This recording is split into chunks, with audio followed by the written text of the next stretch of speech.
اقرأ باسم ربك الذي خلق خلق الإنسان من علق اقرأ وربك الأكرم الذي علم بالقلم علم الإنسان ما لم يعلم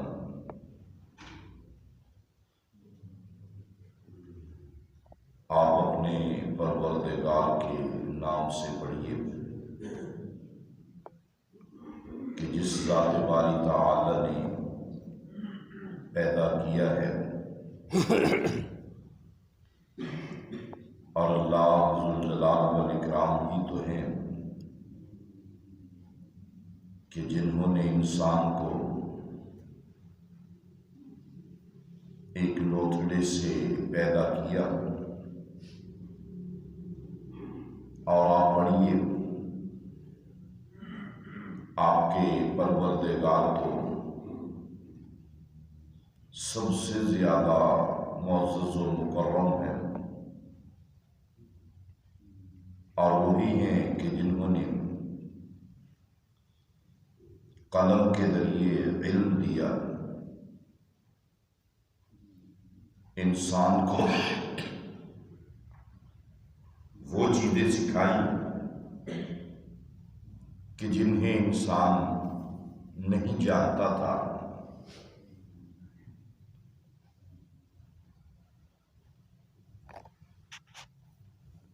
سورہ العلق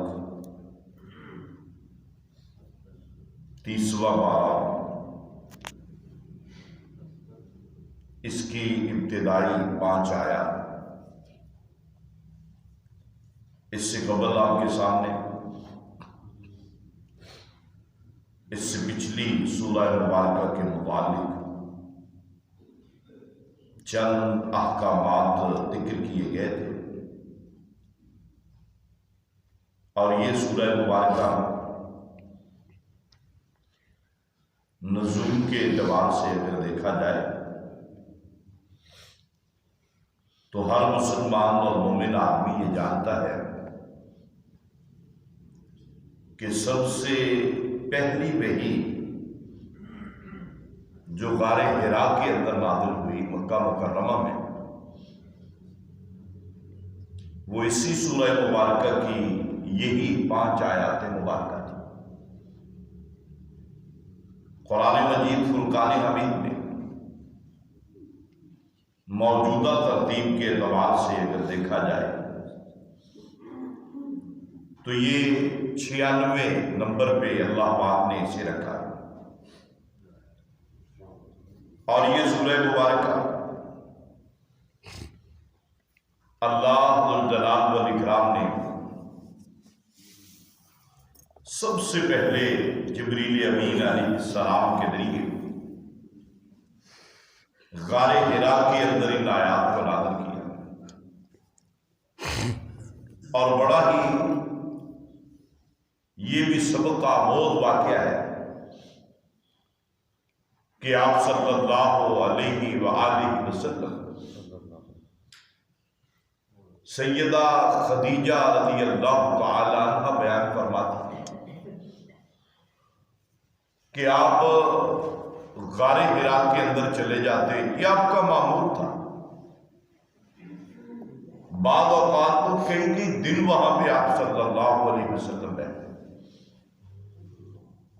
اور وہاں پر آپ صلی اللہ علیہ وآلہ وسلم غور و فکر کیا کرتے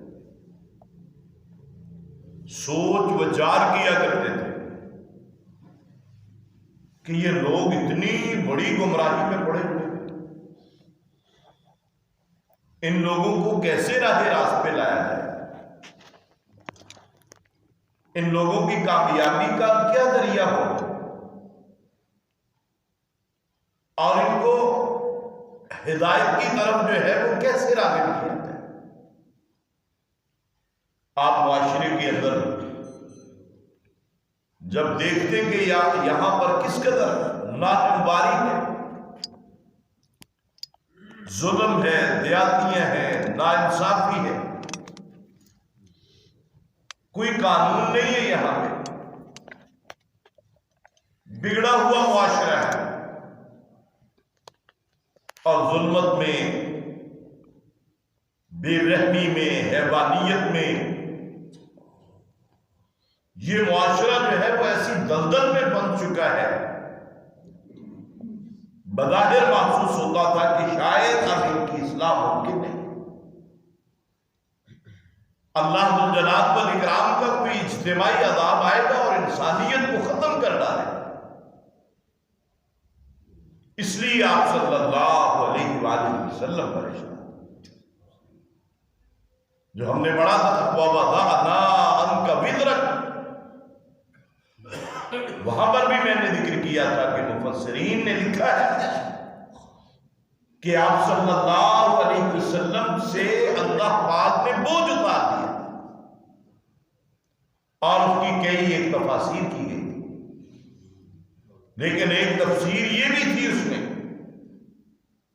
کہ آپ کے دل کے اندر جو ایک غم تھا، جو ایک فکر تھا کہ یہ لوگ جو ہیں وہ کیسے سیدھے ہو گئے، اللہ پاک نے وحی نازل کر کے آپ کے سر پہ نبوت اور رسالت کا تاج سجا کے اس بوجھ کو اتار دیا کہ اب آپ لوگوں کو دعوت دیجئے، لوگ راہ راست پہ آئے، اب انقلاب آئے گا، اب انصاف آئے گا، اب مظلوموں کی داد رسی ہوگی، اب کمزوروں کا سہارا بنیں گے لوگ ایک دوسرے کے، اب ایک دوسرے کے مال کی حفاظت کے لیے لوگ جانے دیں گے، عزت کی حفاظت کے لیے لوگ جانے دیں گے،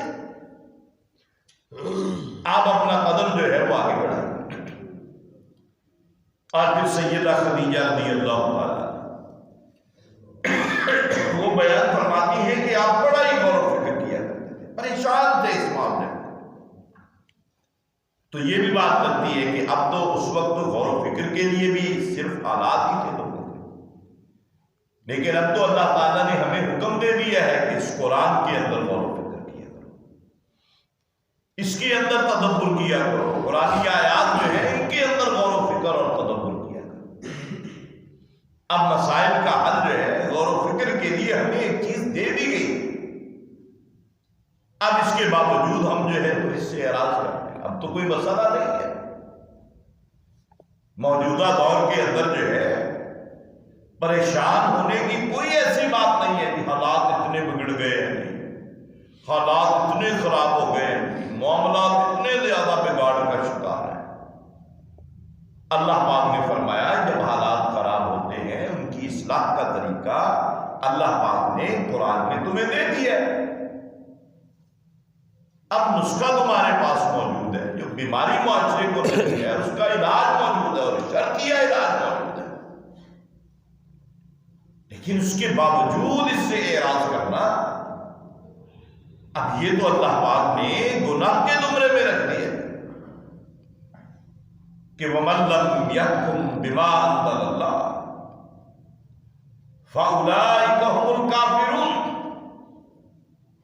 اور ایک آیت میں فاسقون کے لفظ ہے، ظالمون کے لفظ ہے کہ اب جب اللہ کا قرآن، اللہ کا دین، اللہ کا نظام نازل ہو چکا ہے، اب اس کے مطابق حکومتیں نہ چلانا، نظام نہ چلانا، فیصلے نہ کرنا، اللہ پاک نے فرمایا یہ کفر ہے، یہ فسق ہے، یہ ظلم ہے۔ اب تو ظلم یہ ہے کہ ہم اللہ تعالیٰ کے نازل کردہ اس نظام اس کو اپنے پاس لیے بھی بیٹھے ہیں، اسے اچھا بھی سمجھتے ہیں، بہتر بھی سمجھتے ہیں، لاگو نہیں کرتے۔ اور آپ صلی اللہ علیہ وسلم جب بڑے پریشان رہتے، حضرت خدیجہ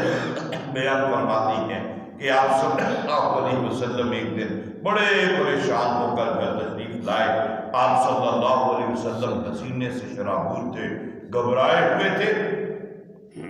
میں نے پوچھا معاملہ کیا ہوا؟ آپ صلی اللہ علیہ وسلم نے پھر وہ سارا واقعہ بیان کر دیا کہ اے خدیجہ میں آج معمول کے مطابق جو ہے وہ غار کے اندر موجود تھا، میں غور و فکر میں مصروف تھا کہ اچانک جو ہے وہ ایک فرشتہ آتا ہے، اللہ تعالیٰ کی ایک مخلوق آتی ہے، جسے جبرائیل کہتے ہیں، انہوں نے آ کے جو ہے مجھ سے کہا کہ اقرا، اور میں نے کہا کہ ما انا بقاری، کہ میں تو پڑھنے والا نہیں۔ پھر انہوں نے مجھے پکڑا، دبوچا، خوب دبوچا، اور اس کے بعد فرمایا، میں نے کہا ما انا بقاری۔ پھر انہوں نے تیسری مرتبہ کہا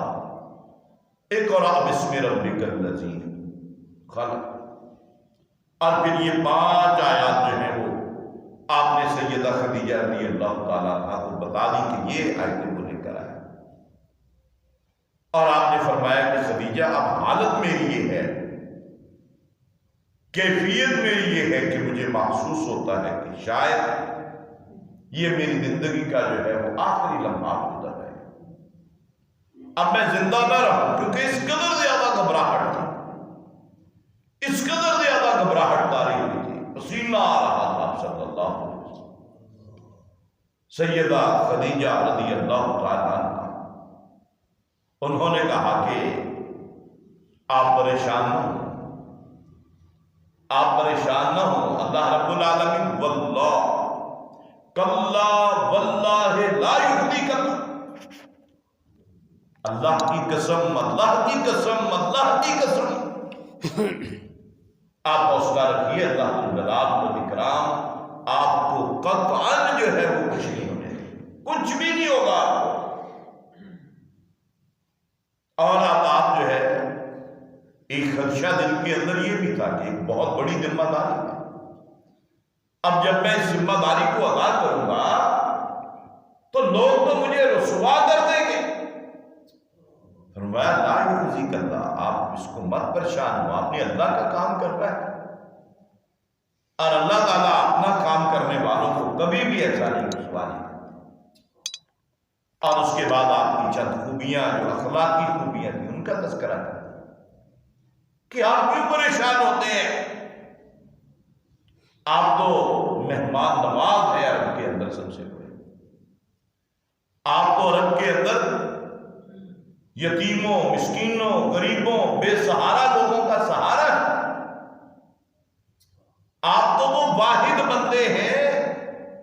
جو اپنوں کی بجائے غیروں کے لیے کماتے ہیں۔ آپ کماتے ہیں، کمائی کرتے ہیں کہ آپ بکریاں وغیرہ چراتے تھے اور اس کی مزدوری آپ کو ملتی تھی، اور وہ آپ ان کو دے دیتے تھے جن کا کوئی کمانے والا نہیں تھا۔ فرمایا ایسا بندہ تو ملے گا نہیں جو کماتا ہے دوسروں کے لیے، دوسروں کی ضرورتوں کو پورا کرے۔ آپ تو لوگوں کا بوجھ اٹھانے والے ہیں، آپ پریشان ہیں۔ اور انہوں نے آپ صلی اللہ علیہ وسلم کو بتایا کہ آپ چادر لے کر لے جائیں،